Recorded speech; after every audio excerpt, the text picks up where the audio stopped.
आदाब, ये आकाशवाणी है। खबरों के साथ मैं नीतिका त्यागी।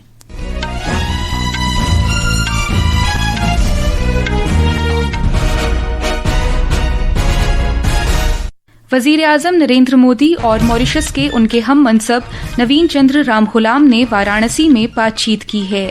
मरकजी वजीर दाखिला अमित शाह ने मुल्क में 5 हवाई अड्डों पर फास्ट ट्रैक इमिग्रेशन सहूलत का आगाज किया है। रेलवे वादी कश्मीर के बडगाम से दिल्ली के आदर्श नगर स्टेशन तक हफ्ते के रोज से रोजाना की बुनियाद पर एक पार्सल ट्रेन का आगाज करेगी। दिल्ली पुलिस के स्पेशल सेल ने मुख्तलिफ रियासतों से 5 मुश्तबा अफराद को गिरफ्तार करके मुल्क भर में फैले दहशतगर्दों के एक नेटवर्क का पर्दाफाश किया है। और लिवरपूल में आलमी बॉक्सिंग चैंपियनशिप में भारतीय मुक्केबाज जैस्मिन लंबोरिया, नूपुर श्योराण और पूजा रानी ने भारत के लिए कम से कम कांसे के 3 तमगे यकीनी कर लिए हैं। अब खबरें तफसील से। वजीर आजम नरेंद्र मोदी ने 2 तरफा ताउन के सभी पहलुओं का जायजा लेने की खातिर आज वाराणसी में मॉरिशस के वजीर आजम नवीन चंद्र रामखुलाम से बातचीत की। बातचीत के बाद प्रेस कॉन्फ्रेंस से खिताब करते हुए वजीर आजम मोदी ने दोनों मुल्कों के दरमियान सकाफती और तारीखी रिश्तों को उजागर किया। चिरकाल से काशी भारत की सभ्यता और सांस्कृतिक आत्मा का प्रतीक रही है। हमारी संस्कृति और संस्कार सदियों पहले भारत से मॉरिशस पहुंचे और वहां की जीवन धारा में रच बस गए। काशी में मां गंगा के अविरल प्रवाह की तरह भारतीय संस्कृति का सतत प्रवाह मॉरिशस को समृद्ध करता रहा है। और आज जब हम मॉरिशस के दोस्तों का स्वागत काशी में कर रहे हैं, यह केवल औपचारिक नहीं बल्कि एक आत्मिक मिलन है। जनाब रामखुलाम एक हफ्ते तवील सरकारी दौरे पर कल शाम वाराणसी पहुंचे थे। बुहैरा हिंद के खित्ते में एक करीबी बहरी पड़ोसी की हैसियत से मॉरिशस भारत के महासागर नजरिए और पड़ोस मुकद्दम पॉलिसी में अहमियत का हामिल है। दोनों मुल्कों के दरमियान मुस्तहकम इश्तराक सिर्फ दोनों मुमालिक के अवाम की खुशहाली के लिए ही अहम नहीं है, बल्कि आलमी खित्ता जुनूब की मजमूई उमंगों के लिए भी जरूरी है। शाम को वजीर आजम नरेंद्र मोदी उत्तराखंड के आफात से मुतासरा इलाकों का फजाई मुआयना करेंगे।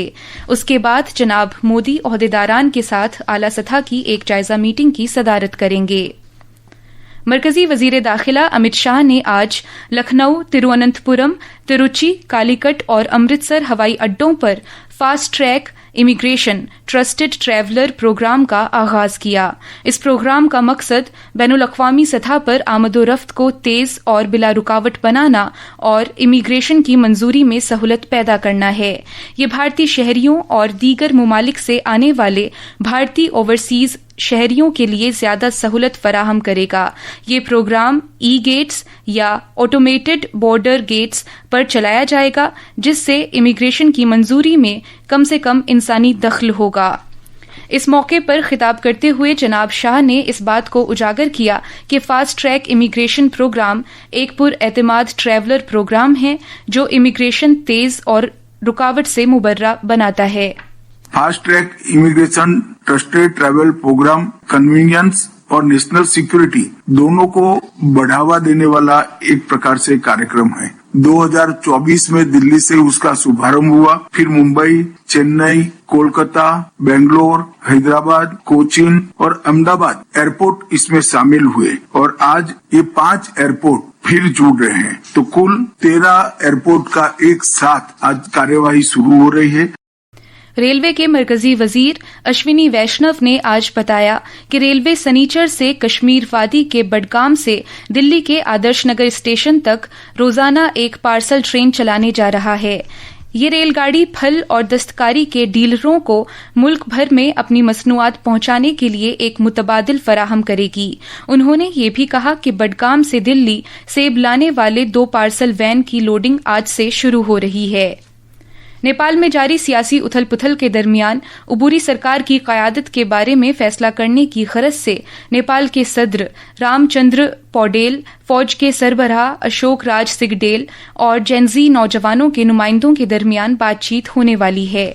जराये के मुताबिक एहतजाज करने वाले जेनजी के नुमाइंदों ने उबूरी वजीर आजम के ओहदे के लिए अपने वाहिद उम्मीदवार के तौर पर साबिक चीफ जस्टिस सुशीला कार्की के नाम को कतई शक्ल दे दी है।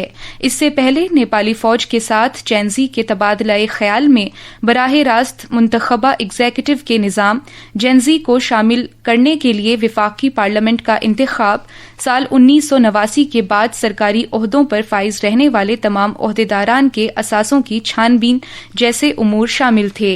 इस दौरान काठमांडू, ललितपुर और भक्तापुर जिलों में इम्तिनाई अहकामात और कर्फ्यू में कल सुबह 6 बजे तक के लिए तौसी कर दी गई है। उधर नेपाली फौज ने अवाम से जोर देकर कहा है कि वो आज कर्फ्यू में नरमी किए जाने के दौरान छोटे छोटे ग्रुपों में काम करें। ये खबरें आकाशवाणी से नश्र की जा रही हैं।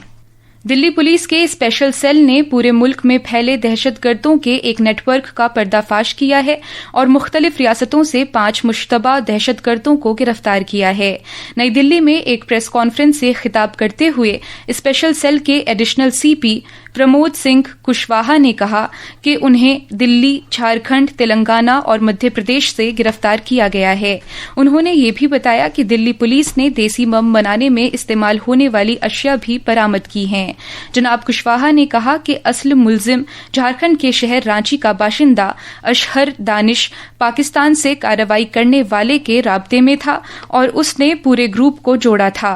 उन्होंने कहा कि गिरफ्तार किए गए सभी 5 मुलजिमीन की उम्र 20 से 26 साल के दरमियान है।